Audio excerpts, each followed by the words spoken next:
फिरोजाबाद में मौसम के साथ साथ राजनीति में भी गर्माहट आती जा रही है। अपने अपने विधानसभा क्षेत्र में राजनेता अब सक्रियता दिखाने लगे हैं। वोटों की फसल उगाने के लिए पार्टियों का सदस्यता अभियान शुरू हो चुका है। पूर्व विधायकों ने अब तक क्या किया, वर्तमान भाजपा विधायक ने अब तक क्या किया, इसका पूरा काला चिट्ठा लेकर वो जनता के बीच पहुंच रहे हैं। आज जसराना के एक ऐसे ही समाज सेवी से मुलाकात हुई और उनका नाम है प्रवीण शास्त्री, जो समाज सेवा से राजनीति में आना चाहते हैं।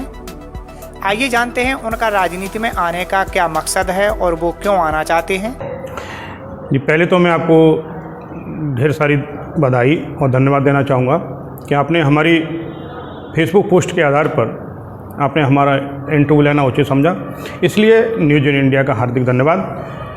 आपके लिए ढेर सारी शुभकामनाएं। जैसा कि आपने प्रश्न किया, मैं लंबे समय से सामाजिक, शैक्षिक और आध्यात्मिक गतिविधियों में ही हिस्सा ले रहा था। ये आपकी बिल्कुल सही बात है, लेकिन जो अभी वर्तमान स्थितियाँ जैसे हुई तो मुझे ऐसा लगा, हमारे शुभचिंतकों ने आके मुझसे कहा कि इस तरह से अब हम बहुत लंबे समय तक कार्य नहीं कर सकते, हमें निश्चित किसी पार्टी का साथ लेना पड़ेगा। और जाहिर सी बात है, कलियुग संगे शक्ति, हमें कहीं ना कहीं संगठन से जुड़ना पड़ेगा। अब उसमें दो विकल्प थे, या तो मैं किसी संगठन में, राजनीतिक संगठन में शामिल हो जाऊं, या मैं खुद अपना कोई संगठन इस तरह का बनाऊं। तो मेरा खुद का आश्रम है, मेरा खुद का ट्रस्ट है, मैं उसी के बैनर तले मैं सारे काम करता हूं। जैसे मैं अभी 6 साल हुए हैं मुझे शादी हुए, मैंने अपना आश्रम बनाए हुए, मैं 8 लड़कियों की शादी कर चुका हूँ, खुद अपनी सामर्थ्य से किया हूँ। मैं हर वर्ष गरीब महिलाओं के लिए साड़ी बंटवाता हूँ, हर वर्ष मैं कंबल बंटवाता हूँ। इस वर्ष मैंने लगभग 4000 कंबल बंटवाए हैं। इस तरह से मैं सामाजिक गतिविधियों में, सिफारिश का दौर ये है कि अपने क्षेत्र के जितने भी पीड़ित लोग मेरे पास आते हैं, न उनकी 10 की गिनती है न 100 की गिनती है, तो मैं पूरा अपना जसराना क्षेत्र ही नहीं बल्कि पूरे प्रदेश में भी जहाँ भी मुझसे संभव हो सकता है मैं लोगों की मदद करता हूँ। पर वहाँ एक टेक्निकल समस्या आती है कि मैं परिचय के रूप में मैं क्या दूँ, मैं पीछे क्या हूँ। तो मुझे ये एक लाभ होने वाला है कि मैं फलानी पार्टी का एक कार्यकर्ता हूँ, उसका मैं समर्थक हूँ, तो अधिकारी पे या सामाजिक रूप में उसकी एक अपनी थोड़ी सी इमेज टाइप की चली जाती है। उससे वो हमको प्रभावी तरीके से सुन लेता है, समझ लेता है, और बाद में जब हम अपनी बात रखते हैं तो इस वजह से हमको लगा कि हमें राजनीति की तरफ जाना चाहिए। राजनीति में आने के बाद चुनाव भी लड़ेंगे या किसी पार्टी संगठन के लिए काम भी करेंगे? नहीं, जैसे ही मैंने घोषणा की है कि मैं राजनीतिक संगठन से जुड़ूंगा, तत्काल लोगों ने बहुत तेज़ी के साथ फेसबुक पे पोस्टें करना किया, लोग टेलीफोन भी कर रहे हैं, सब उनको लगा कि राजनीति में चुनाव लड़ना चाहिए। अगर चुनाव लड़ने की स्थिति बनेगी, अभी तो मैं अपने कार्यकर्ताओं से मिलूंगा, पार्टी का भी चयन करूँगा कि मुझे किस पार्टी से जुड़ना है, और पार्टी से जुड़ने के बाद फिर ये तय करूँगा, पार्टी संगठन की इच्छा होगी मुझे चुनाव लड़ाएगी तो मैं पूरी दमदारी के साथ और अपने उसूलों, अपने सिद्धांतों के साथ मैं चुनाव लड़ूंगा। और अगर पार्टी की ज़रूरत, अगर कोई पार्टी जिसमें मैं शामिल होऊंगा, जिस संगठन से वो चाहेगी, अगर मेरी उपयोगिता पार्टी में करना चाहेगी तो मैं पार्टी में करूंगा। लेकिन मेरा मूल उद्देश्य जो है राजनीति में जाने का, वो सिर्फ और सिर्फ सेवा करना मात्र है। अच्छा, जहाँ तक समाज सेवा की बात करें तो यहाँ से विधायक पप्पू लोधी हैं, पूर्व विधायक रामवीर सिंह हैं, राम प्रकाश जी हैं, इन्होंने भी तमाम कार्य किए हैं। बिल्कुल, बहुत अच्छी बात कही है आपने। शिक्षा के क्षेत्र में नहीं, बहुत अच्छी बात कही है। मेरे पास, मैंने ये निकलवाया है आपके बाद, बहुत अच्छी बात है। ये मेरे पास पूरा एक काला चिट्ठा है। अब काला क्यों कहूँगा, बहुत इसमें अच्छा भी है, काला सफ़ेद दोनों मिला करके मैं कह सकता हूँ कि ये मेरे पास पूरा लेखा जोखा है। इसमें हमारे माननीय सांसद अक्षय यादव जी, जिन्होंने बहुत अच्छा कार्य किया, उनमें 2 सांसदों का, बल्कि ये तीसरे वर्तमान में उनका भी कुछ कार्य मेरे पास है। मेरे पास सूचना अधिकार के तहत मैंने ये सारे कागज़ मंगा रखे हैं। इसमें वर्तमान विधायक पप्पू लोधी के भी हैं, पूर्व विधायक रामवीर सिंह यादव जी के पास मेरा लेखा जोखा है। उनके जो सत्र थे, उन सत्रों के मैंने लगभग 15 साल का, लगभग 15-20 साल का मैंने लेखा जोखा मंगा रखा है। मैं इसका अध्ययन कर रहा हूँ, और अध्ययन करते करते मैं बड़े ताज्जुब में, श्रीमान जी, में इतना ताज्जुब लगा मुझे कि एक विद्यालय हमारे जसराना में बना हुआ है, तो सत्र होगा, जो वित्तीय वर्ष है वो 2009-10 का। वित्तीय वर्ष 2009-10 में एक विद्यालय को एक विधायक के द्वारा 3 कमरों के लिए पैसे दिया जाता है। दोबारा दूसरा सत्र आया 2011-2012 का, फिर 3 कमरों के लिए दिया जाता है। तो जब मैंने स्थलीय सर्वेक्षण किया, वहाँ जाके मैंने इसकी पता किया, तो विधायक जी द्वारा 6 कमरों के लिए निधि दी गई और 6 ही कमरे वहाँ खड़े हुए थे। तो मैं केवल ये जानना चाह रहा हूं कि इसमें वास्तविकता ईमानदारी थी इसमें ये भ्रष्टाचार था, ये शिक्षा के क्षेत्र में ये काम किया गया है। इन विधायकों के मैं अगर ज़्यादातर काम देखूंगा तो स्कूल के नाम पे पैसा दिया गया है। अभी मैं एक स्कूल में थोड़ी उस पर नज़र कर रहा था, मैं इसमें चूँकि अब राजनीति में जाऊंगा तो राजनीति में बहुत सारी चीज़ें लेके आऊँगा, समाज को दिखाऊंगा कि हम जो जनप्रतिनिधि चुनते हैं उसका काम क्या है, वो काम कर क्या रहे हैं। तो मैं उसमें एक बताऊं कि एक विद्यालय को तो 3 कमरे बनाने के लिए निधि दी है और वहाँ कमरा एक भी नहीं है, विद्यालय ही नहीं है, विद्यालय खंडर हो गया है। तो ऐसी ऐसी स्थितियां हैं। तो ये भ्रष्टाचार कहें, इसको शिक्षा के प्रति उनकी जिम्मेदारी या जवाबदेही या कार्य कहें, जैसा कि भाई मुझे तो पता नहीं, मैंने आज तक लिया नहीं। मेरे पास भी विद्यालय है, मैं खुद में अपने आप में इंटर कॉलेज का प्रिंसिपल हूँ। मेरे विद्यालय में मेरा तो 40 साल पुराना स्कूल है, उस स्कूल में आज तक तो कोई नदी उसमें लगाई नहीं गई। तो मुझे तो पता नहीं, बताया ये जाता है कि जो लोग निधि देते हैं उसमें 40% से लेकर के लोग 60% तक माननीय लोग अपना पैसा ले लेते हैं, उसके बाद में धन दिया जाता है, ये उनको रिलीज किया जाता है। ऐसा कहा जाता है, भाई मैं इसके लिए जिम्मेदार नहीं हूँ, ऐसा कहा जाता है, लोग कहते हैं, भाई मुझे नहीं पता, कल को कोई ये कहे कि आपको कैसे, तो लोग कहते हैं कि इतना पैसा दिया जाता है। तो मेरे हिसाब से शिक्षा के क्षेत्र में काम नहीं किया गया, बल्कि बहुत बड़ा ये भ्रष्टाचार किया गया है। तो बल्कि मैं तो ये चाहता हूँ इसकी कॉपियाँ बनवाऊंगा और जिन जिन कितने काम कितने वित्तीय वर्ष में किसने कितने प्रस्ताव दिए और उसमें कितने विद्यालय के लिए दिए थे और कितने विकास के लिए दिए थे, और उस विद्यालय में ऐसी क्या उपलब्धि थी, हमारे माननीय विधायक ने किसी ने अगर पैसा दिया विद्यालय को तो उस विद्यालय की क्या गतिविधि थी, कितने बच्चे उसमें फर्स्ट क्लास पास हुए, कितने ने जिला टॉप किया, कितने उसमें स्पोर्ट में आए, कितने ने जिला उसमें खेल में भाग लिया, कितने ने मंडल में जाके खेल में भाग लिया, कितने प्रदेश स्तर में। आपके पास विद्यालय को पैसा देने का मानक क्या था?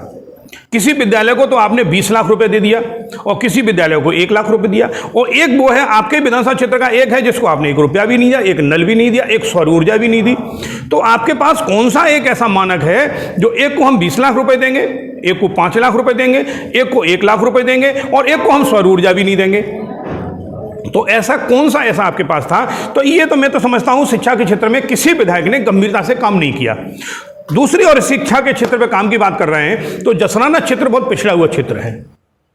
बहुत बड़े चिंता का विषय है कि लोग शिक्षा के नाम पर जसराना से पलायन कर रहे हैं, और बड़े दुख की बात है कि अभी तक जितने विधायक हुए हैं उन सभी विधायकों ने अपना निवास शुकाबाद में बनाया है। सबसे बड़ी बात क्या है कि छोटे से काम के लिए, चाहे वो नौकरी वाला हो, चाहे वो किसान हो, चाहे वो डेली मजदूरी दिहाड़ी मजदूरी करने वाला व्यक्ति हो, जसराना से चल करके उसको शुकाबाद आना पड़ता है, इंतजार करना पड़ता है। विधायक जी हैं नहीं हैं, विधायक जी अभी पूजा कर रहे हैं, विधायक जी अभी बाथरूम में हैं, बहुत सारी समस्याएं। ये हमारे पिछड़ेपन का सबसे बड़ा कारण है। तो शिक्षा के नाम पर कोई ऐसा संस्थान नहीं है हमारे यहाँ। जब अभी तक तो हमारा जसराना नकल के लिए प्रसिद्ध था, लेकिन जब से ये सरकार बनी है थोड़े नकल पर सख्ती हुई है। लेकिन ये सही बात है कि उसके बावजूद भी हमारे शिक्षा का स्तर बहुत नीचे है। उसके लिए किसी भी माननीय ने शिक्षा के लिए काम नहीं किया है। शिक्षा के क्षेत्र में सुधार बहुत आवश्यक है। सबसे बड़ी बात जो मैं और बताना चाह रहा हूं, जो मेरे लिए चिंता का विषय है, किसी के लिए हो या ना हो, लेकिन मेरे लिए व्यक्तिगत रूप से बहुत है कि लोग पलायन बहुत कर रहे हैं। जब पलायन करेंगे तो वहां 2 कारण होते हैं, हमारी संस्कृति भी डूबेगी, है ना, और हमारा क्षेत्र का पिछड़ापन होगा। हमारा व्यक्ति अपने खेती से, है ना, गांव से जब वो पलायन कर जाएगा किसी शहर में बस जाएगा। अभी देखा था लोग शहर छोड़ छोड़ के गांव आ रहे थे। हमेशा भारतवर्ष जो है असली जो वास करता है वो गांव में निवास करता है, न कि शहर में।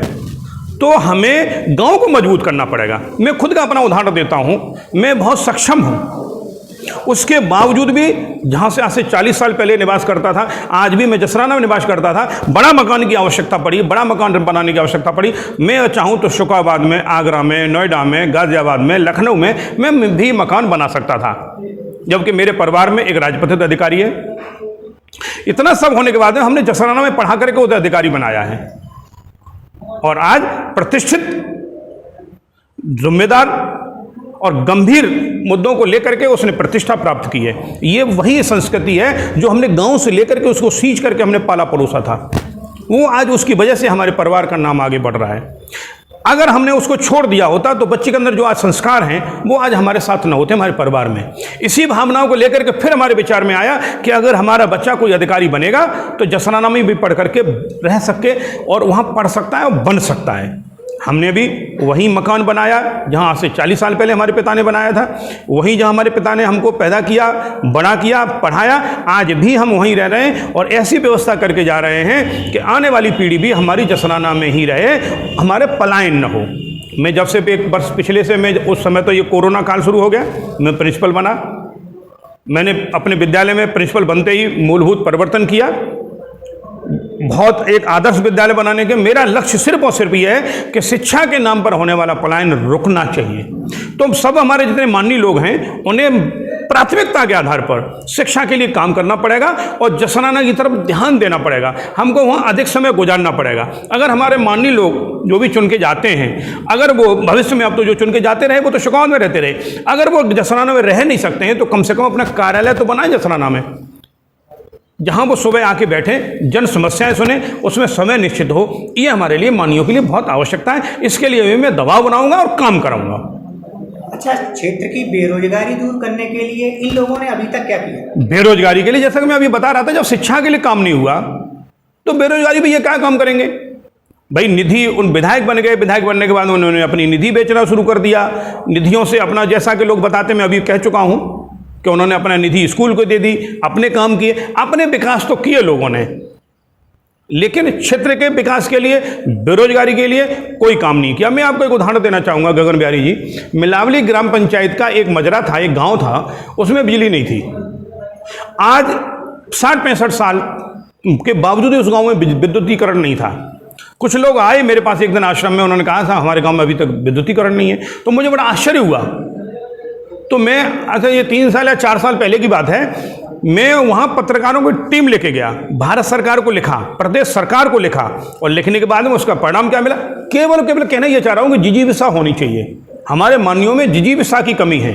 जिजीविषा किसकी है? कि मैं बहुत अच्छे कॉन्टैक्ट ले लूँ, अपने बेटे को बहुत बड़ा ठेकेदार बना दूं, अपने जो मेरे चहेते हैं उनको मैं बहुत बड़ा कॉन्ट्रैक्टर बना दूं, उनसे आने वाला मैं कमीशन ले लूं, उसमें कॉन्ट्रैक्ट में पार्टनरशिप कर लूं, वहाँ से मिलने वाली उसमें से कमीशन ले लूं। ये जो नीतियाँ रही हैं हमारे यहाँ, ये हमारे पिछड़ेपन का कारण है। बेरोजगारी के लिए उसके नहीं, खुद के लिए काम करना चाहते हैं, उनके लिए जो होना चाहिए, जो वोटर है, जो हमारा क्षेत्र है, हमारा वहाँ विकास होना चाहिए, वो काम अभी तक नहीं किया गया है। अच्छा, अब जब राजनीति में आप कदम रख ही रहे हैं, तो कल आपने एक वाक्य देखा हरिओम विधायक जी के यहाँ, जो जी सपा से निष्कासित हो चुके हैं, जी जी, उनके यहाँ भाजपा ने दस्तक दी है जी। तो कहीं ना कहीं इशारा ये तो नहीं है कि ये इनका भाजपा की तरफ झुकाव और इधर सपा को कमजोर करने की स्थिति है? जी बिल्कुल, आप सही कह रहे हैं। ये राजनीतिक थोड़ा कंट्रोवर्सी वाला था, तो मेरा तो अभी प्रवेश भी नहीं हुआ, मैं कोई कंट्रोवर्सी पर स्पष्ट जवाब तो नहीं दूंगा। लेकिन हाँ, ये सही बात है कि बिना किसी इच्छा के, बिना किसी सहमति के, बिना हमारे मूक समर्थन के कोई व्यक्ति इस तरह से राजनीतिक गतिविधियों में तो नहीं आता।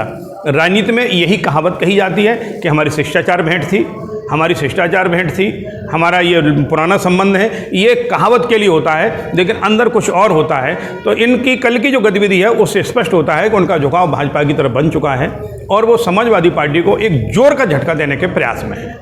अच्छा, देखा जाए तो उन्होंने 2 तरह की बातें की जी। पहले जब प्रेस ने पूछा उनसे, बिल्कुल आप समझ गया, मैं मंत्री की तरफ झुकाव था, बिल्कुल जैसा कि मैं बता दूंगा आपको, मैं बता दूंगा आपको। उन्होंने ये कहा था कि अगर दरवाजे पे कोई व्यक्ति दुश्मन भी आ, कट्टर विरोधी शब्द, उनका ध्यान देखिएगा।